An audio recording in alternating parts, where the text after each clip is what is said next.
Hey, how's it going everyone?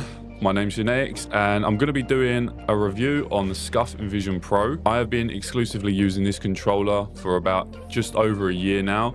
And I have to say, this controller has held up well. I know a lot of people have a bit of a bad rep with Scuf, but for me personally, this is my first Scuf controller and I can't really complain too much about it. I can complain about the IQ software though, but we'll get to that in a minute. The controller itself, I feel like build quality and everything is perfect. For me as well, it kind of being in an Xbox style shape, but with the analog sticks at the bottom like the PlayStation, for me is perfect. Got kind of larger hands, so I feel like the PlayStation controller, even though the PS5 controller is bigger than the previous one, the PS4, I still feel like that controller just, I don't know, I feel like my hands kind of have to come up more at an angle like this, as opposed to the buttons, super responsive, super tactile. I absolutely love the fact that you can change the paddles or these triggers at the back with just a flick of the switch. So at the moment, I've just got it on a digital trigger, which is great for FPS games. But then obviously, if I was going to change over to a racing game, then you can use it as a standard trigger. But just being able to do that at a flick of a switch is such a great feature. So when you buy the controller as well, I'm pretty sure they just come as standards, like you get multiple analog sticks. And for me, I am running, as you can see, the right analog stick is a lot taller than the left one. And also as well, you got the left one is like concave, whereas the right one is a dome. And for me, I feel like that is perfect for FPS games, because I've only ever used this controller playing one game, and I only play one game, which is Call of Duty Warzone. The buttons on the back of the controller, I think, are like 50% great. So you got 4 buttons at the back. They've held up really well. Some people say that they have had their paddles break, but I know people abuse their controllers and they'll get frustrated and they'll squeeze their controller as hard as they can or throw it about. I'm not that type of person. So for me, they've held up great. There's no signs of any wear and tear. They're super responsive still. But where I say 50% is, so these are my 2 buttons that I use constantly. So that one's my jump and that one's my slide. I'll just put it a bit close to the camera. Those bigger buttons at the back. But the 2 buttons beside it, I just feel like they're kind of awkward. I guess like, so when I've got my 2 middle fingers there, you can kind of push at the side of your finger to like trigger the button, or you can kind of push it at the top. For me, like I do have those key bound, but they're basically for key binds that are not really important at all, because sometimes I feel like I have to push them 2 or 3 times for them to trigger. Sometimes, and so they're not that great. But then I kind of feel like maybe having 4 buttons on the back is probably overkill. There's 2 other buttons at the side of the controller which I kind of felt like was useless at the beginning. So you've got these buttons here and here,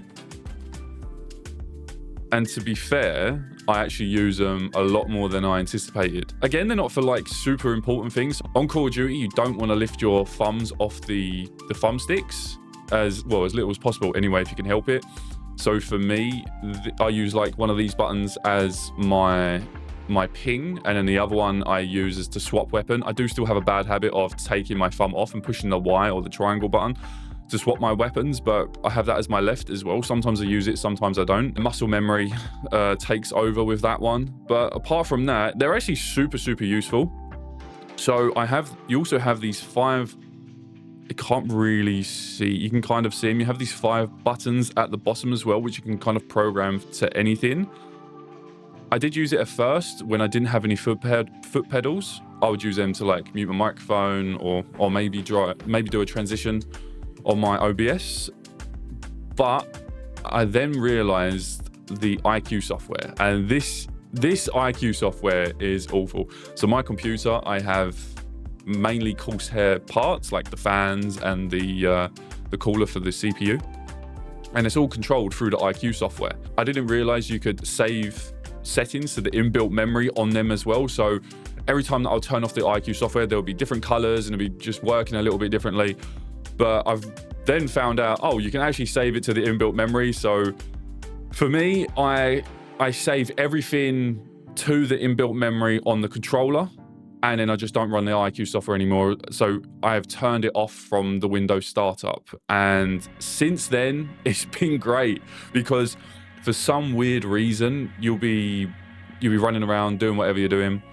The controller will still work, like the analog sticks will be still super responsive and you can still run around, but then the back triggers for some reason will have a delay, and then it will take about 2 to 4 seconds for it to buffer, and then all of a sudden you've run around a corner, you want it to jump, it didn't jump, and now all of a sudden you're slide cancelling, or you do a weird crouch in the middle of nowhere, and then you get shot and get killed, and as you can imagine, that's pretty frustrating. So I highly recommend, if you go into the IQ software, put it to device memory, choose all your settings, and then just save it, exit out, go into your task manager, and turn the IQ software from the Windows startup. Just turn it off.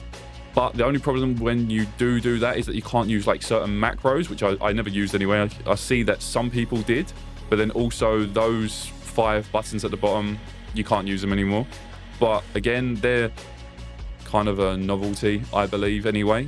Especially as well if you can just do key binds to your keyboard, or if you just spend £15, you can get just like a cheap foot pedal, which for me anyway does everything that I need it to do. But yeah, apart from the IQ software, if you get all that kind of sorted, situated, it is absolutely great. One thing that did occur though, as soon as I bought the controller, which is a common thing supposedly with Scuf, is sometimes, well, majority of the time, people have been complaining that their controller does get stick drift, and mine did come with only a slight bit, not enough to really impact me in any way, a bit of stick drift.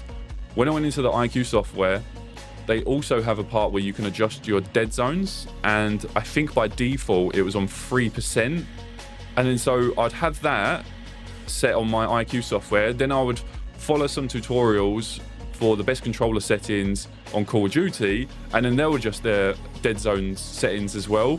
And I'd always wonder why, like if I'm moving around fast, my aim felt pretty solid, but those like precise shots, especially like when you're snipering, it was like it was all or nothing. It would, like, you could adjust it very, very slowly and nothing happens, and then all of a sudden it jerks, and it's just I was always a bit confused of why it's happening. Is because there's conflicting settings. So for me now, I kind of exclusively run no dead zones at all, not on the IQ software, not on the Call of Duty settings as well. I do get stick drift if I just let go of my controller. You can start to see, especially like on the mini map, or if I'm just standing still, or just slowly start to rotate around. I have noticed that it's gotten a little bit worse, but after a year of playing, I kind of expect that. I mean, it shouldn't happen, but it just kind of the way that it is. But again, it's still not enough for me to warrant a new controller. Again, just turn off the IQ software. I'd highly recommend putting if you want a dead zone input, if like you can't stand some of the stick drift, I'd highly recommend just turning the dead zone to 0% on the IQ software, then go into your game like Call of Duty and then adjust your dead zones from there, because otherwise you're going to get just like a conflict of interest between the two applications, and it just ends up being a lot worse. But apart from that, my recommendation, if you still are looking to get the Scuf Envision Pro, I say I've used it exclusively for a year, or just over a year, and I've put quite a lot of hours into it. I would say pick this controller up. It is great. And now I've had friends say, oh, you don't know what it's like though until you actually use a PS5 controller.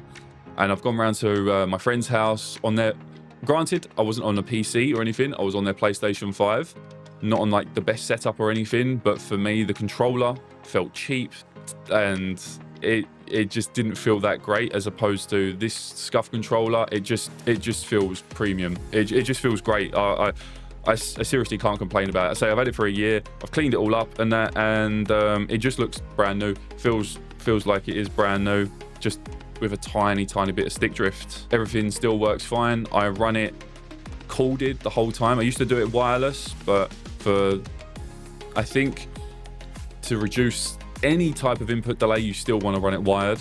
But the wireless is great though, but just those tiny little adjustments can improve your gameplay. So yeah, that is my review of the Scuf Envision Pro. I think just the base colors and everything are great. They're my two favorite colors anyway, like gray and orange.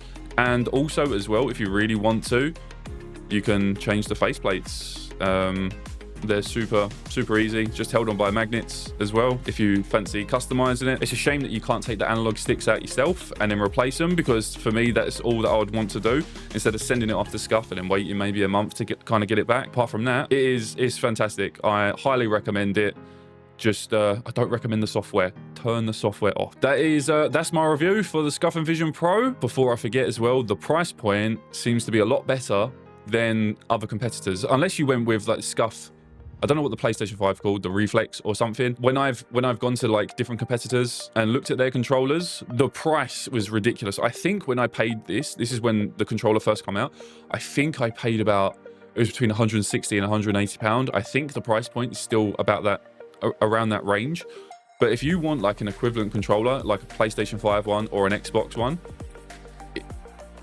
especially if you want it a bit customized as well, you're looking like 250, 300 pound, even more, especially if you want like different analog sticks like Hall Effects or even TMR, which are the new ones. So I think it's like for these more polished and professional, I guess, controllers, this is, for me, is at a great price point. It's still way too expensive. Like, it should be 50 pound at most. I'd like to preface, even though it's at the end of the video, that I'm in no way sponsored by Scuf at all. This is just my genuine take on the controller. I know a lot of people like to dunk on them, but for me and my personal experience, and this is the first time I've really played on controller since having a PlayStation 3, which I only had for about 2 weeks and then sold because I was always a mouse and keyboard player.